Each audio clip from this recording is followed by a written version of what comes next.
الحمد لله رب العالمين القائل وبشر صابرين الذين إذا أصابتهم مصيبة قالوا إنا لله وإنا إليه راجعون أولئك عليهم صلوات من ربهم ورحمة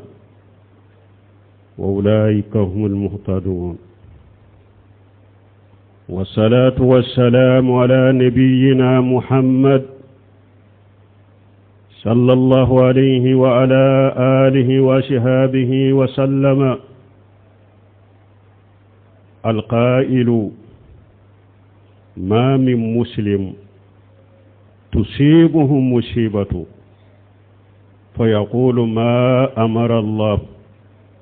إنا لله وإنا إليه راجعون اللهم أعذرني في مصيبتي وأغلف لي خيرا منها إلا أغلف الله له خيرا منها رواه مسلم.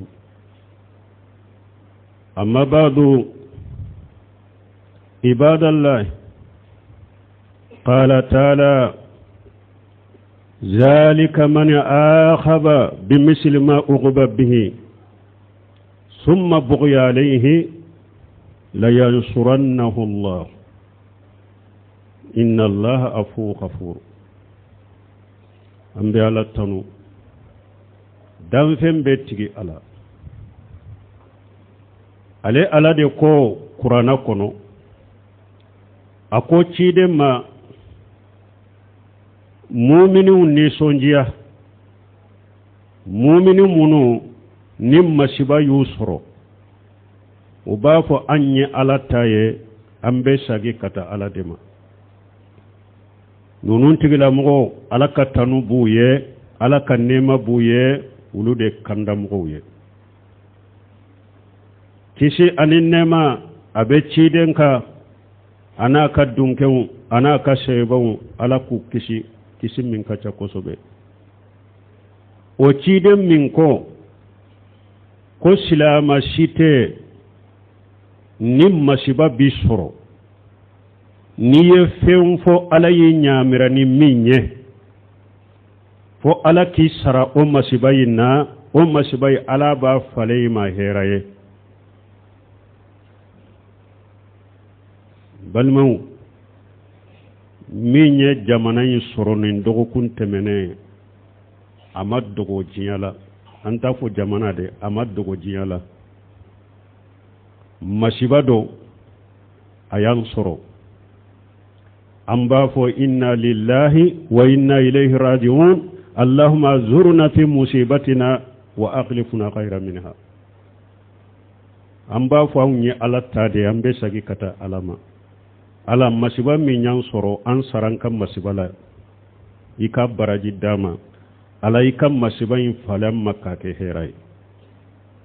ciden kun masiba na wakati silama site ni fo masiba min yi soro ala bi saraka baraji dima aba falima fenye fana min kausa min yi soro ambe ala delimbalimo min ye masiba min ye jamana yi soro jamana dem munun nin tora la jamana defali la la kahinna nula kire ya bolo kan minisiri min tora la ala kahinna la ala ka junubu yafa ala ka falam maherai no tamina ka boyala ka jon ala ko qur'ana kono akom mogo ni mogo de yi tonyo ka yada yika ifana wulila yi tajuru saratigila o kofe o tonyalikela o yadanti sagira ka baga ima ko wallahi ale ala bideme yi ka tajuru sara min ka dagariye junubu tila ko ale ala bideme fana ko ale ala yafa masade nabe yafa mu'minu ma ko ala ye junubu yafa masade nabe mu'minu ka junubu yafa balmo nin jamana be degu min kono ni sandama dola adogolente mugosila jamana do doro yika antere kama ikan nafa kama ateke aw yereye nta toye ate lafiya ate kaw yereye ate sika fenya aw yereye fonko aka silamiya nyagambe nkaka jiako nyagambe nkaka jamana nyagambe ka dauma wakati ka jama'u forme ku bilanna wallahi jamana dew an kan ka hakili soro sade nyogon jugu ya an ka dabila hasidi an ka dabila nyogon janfa an ka dabila an kan yere defa wallahi ala ban defa insha Allah ala de yafo mo yu tonyoro yi wulila kitajuru saranne ala bideme an kan dusukun dilo alala an ka sembe alala nyogon juguya nyogon hasiriya nyogon janfa jamana in kono an ka dabila an ka fara nyogon kan an kan yere defa ala ban deme wani ibn Abbas radiyallahu anhuma قال حسبنا الله ونعم الوكيل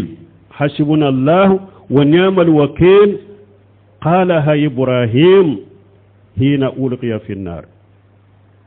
وقالها محمد صلى الله عليه وسلم حين قالوا إن الناس قد جمعوا لكم فاخشوهم فزادهم إيمانا وقالوا حسبنا الله ونعم الوكيل سلامو جمعنا الدو شيدني بلا سراري دو كاني ابن عباس ni ashiru ibn Abbas ni mfabe Bukhari kono ako hasibuna Allah wa ni'mal wakil ko gelen wakati ika fwala ya wasa anyanka ko de alama ako tumamu Ibrahim fili tasumala Ibrahim kam mugo mushriki ya kelele fulanka fu ya kelele kama nayu ka bolu kare tumamu ya fili tasumala ayennin kuma defo ala ko cogori kulina ya naru kuni barada wa salama ala Ibrahim ala ko ale ko tasumama ke kisiye ke sumaye ani kisi Ibrahim ka tasumama foi kala Ibrahim filito tasuma kuna yenni aya defo akon Muhammadu fana yennin defo tumamu ko cidemma Abu Sufyan o yasura masilamiya ana ka jamaye farala nyogonka ku bena aw mu'minu aw silama bena aw tobe faqa Madina nin kuma fode ciden naka shebo yenni nye dode faruka limaniyaka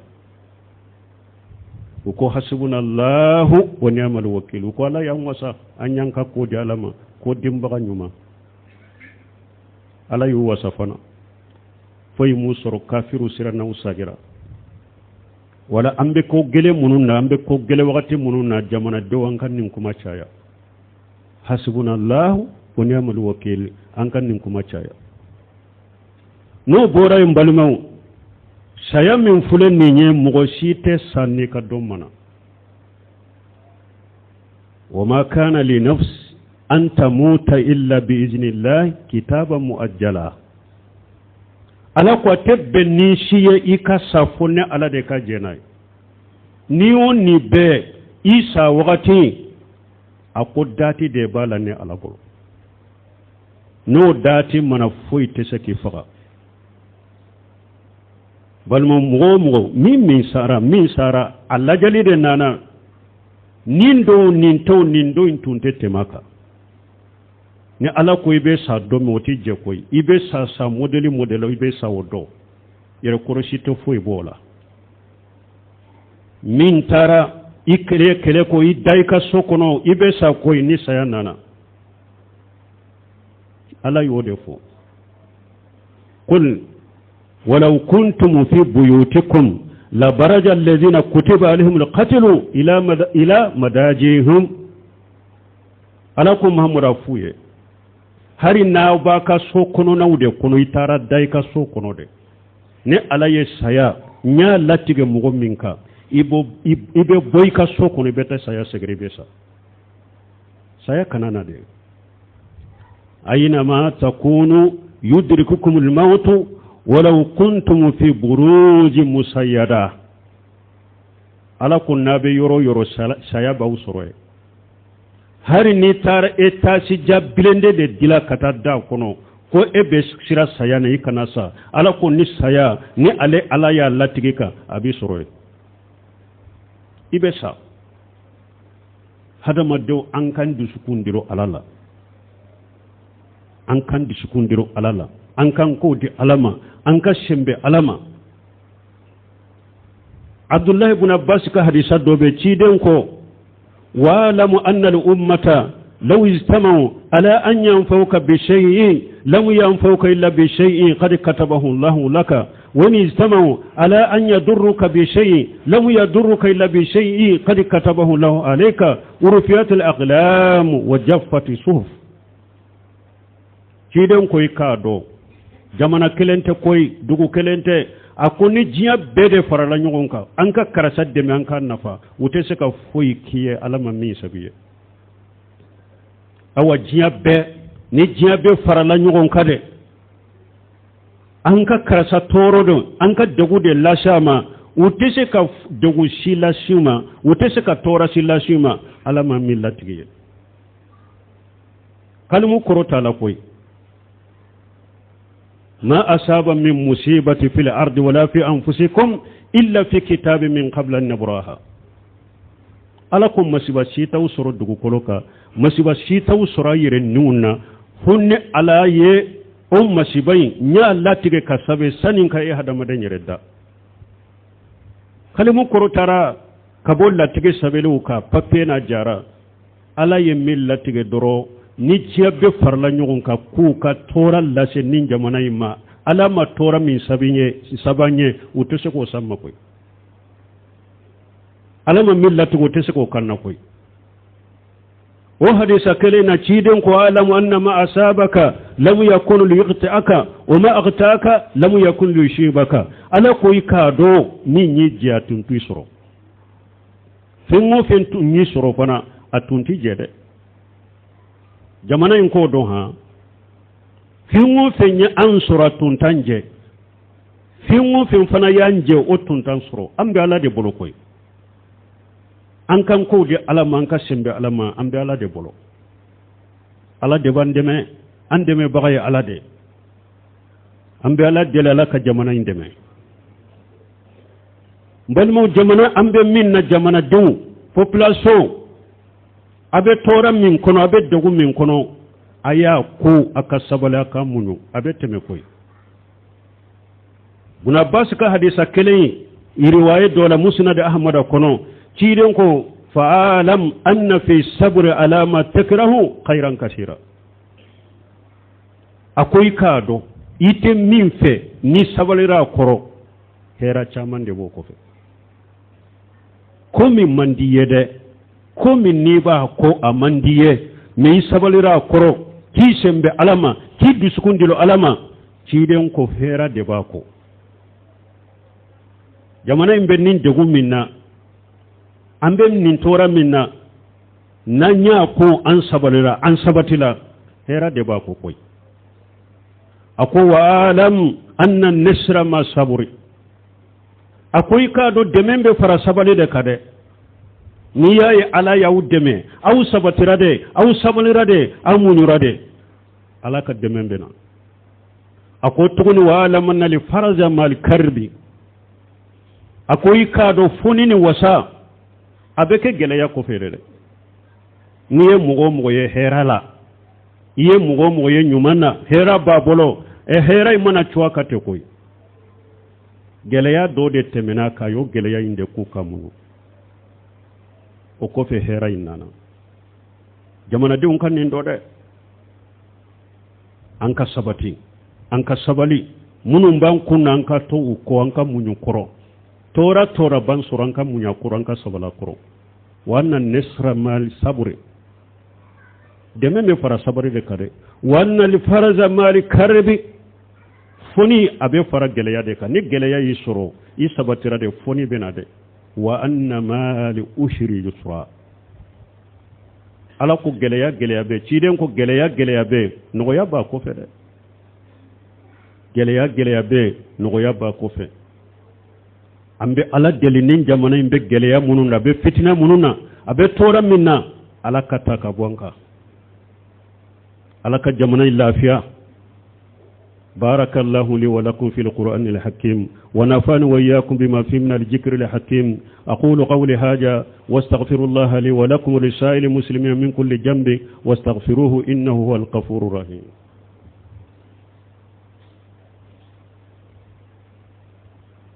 الحمد لله رب العالمين والصلاة والسلام على نبينا محمد وعلى آله وأصحابه وسلم تسليما كثيرا أما بعد قال تعالى وإذا جاءهم أمر من الأمن أو الخوف أجوا به ولو ردوه إلى الرسول وإلى أولي الأمر منهم لعلمه الذين يستنبطونه بل مو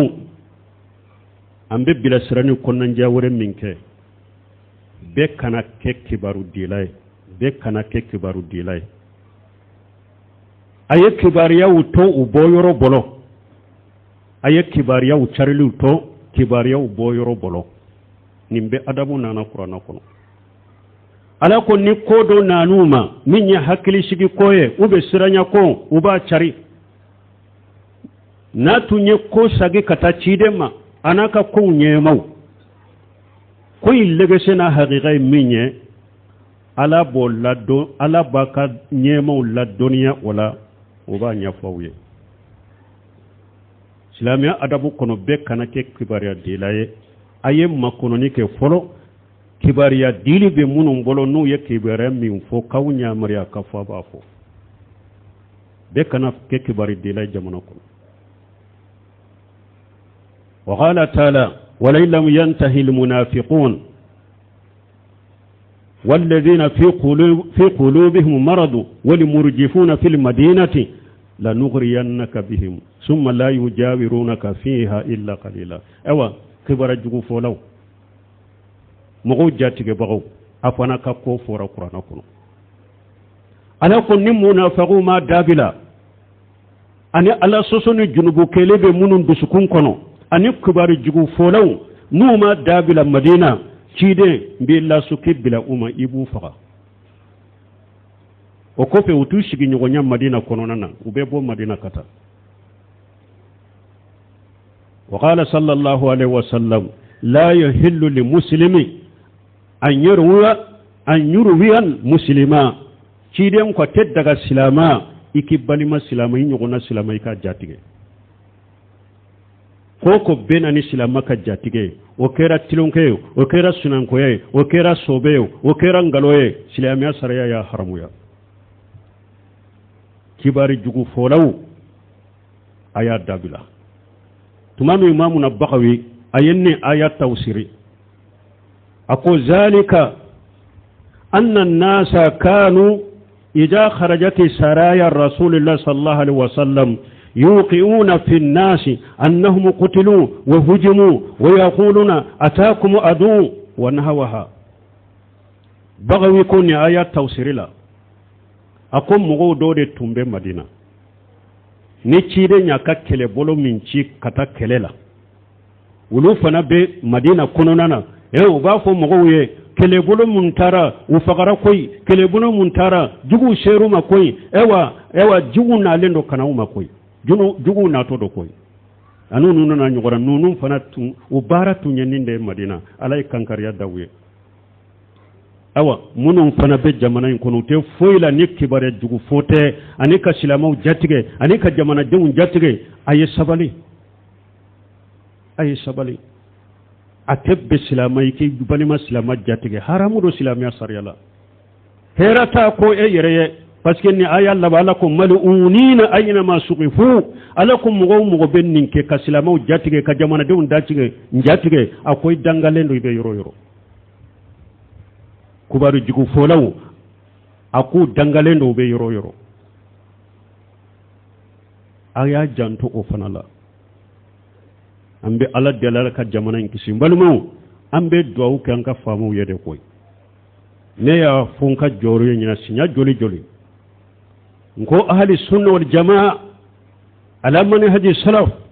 mbalma bebe na bange jamana nkono munum bu yere ke ku dambe kata sunna ma kata kuta ku bila sunna ka kasuru sunna bari lembuma abebe na prepare latiga jamana nkono ya mogo ku tafando ku kambo nyogona إمامنا باركو إذا أريت رجلا يدعو على سلطان فاعلم أنه صاحب هوى وإذا سمعت رجلا يدعو لسلطان للصلاح فاعلم أنه صاحب سنة إن شاء الله sunna mo ne bida mo tama se jumai akoni ye mo ye na be fama u dangade abe nyema u dangade akoy ka do tigi bida mo de ni mo ya te foila fama nani ni fama dangate ako mo shite oye bida mo de iko do tigi bida mo de akoni ye mo ye abe duawu ke fama uye ko alaka fama unye alaka masakan unye akoy ka do ko oye sunna mo de inshallah o tigi sunna mo de ahmad ibn hanbali ko konni ale tumba ka duawu do na ye do min ke durala ba jabi ko tumba ke masakede fudele ibn yadi ko akonni ale tumba ka duawu do min be jabi jonna abake masakede uko alifa nin koro fanyede ako oho ako ni ne ye duawu nke nyere ye ni nyere nyana kan nyuma ya nin kan nyali bedda nyere de la min ni ye duawu ke masake ni masake nyana dina nyana jamana nyana dugu nyana mogo to benya ni masake nyana dina nyana jamana benya dina benya jamana benya mogo benya anka duawu ke masake we anka duawu ke fama we ala kanu deme munun fatura ala ka yafuma ministri min fatura ala ka yafama ala ka junubu yafa jamana yi ala ka deme ala kan ka famu kisi ka juguma jugum munun be jamana in kono jugum munun ba kofe jamfanti munun be jamana in kono jamfanti munun ba kofe hasidi munun be jamana in kono hasidi munun be jamana in kofe ciyani kala munun be jamana in kono ciyani kala munun ba kofe ala kan kisa be toroma اللهم اكفيناهم بما شئت على كم وسك بويما وسچوgo minye ala yirejja اللهم إنا نجعلك في نهورهم ونعوذ بك من شرورهم anye ala ku gonon kono ala kan kisi kabu toroma ala ka jamanen tanga ala ka jamanen koloshi ربنا آتينا في الدنيا حسنة وفي الآخرة حسنة وقنا عذاب النار ربنا لا تزغ قلوبنا بعد إذ هديتنا وهب لنا من لدنك رحمة إنك أنت الوهاب اللهم اجعل الإسلام والمسلمين وأذل الشرك والمشركين ودمر أعداءك أعداء الدين برحمتك يا أرحم الراحمين وآخر دعوانا الحمد لله رب العالمين.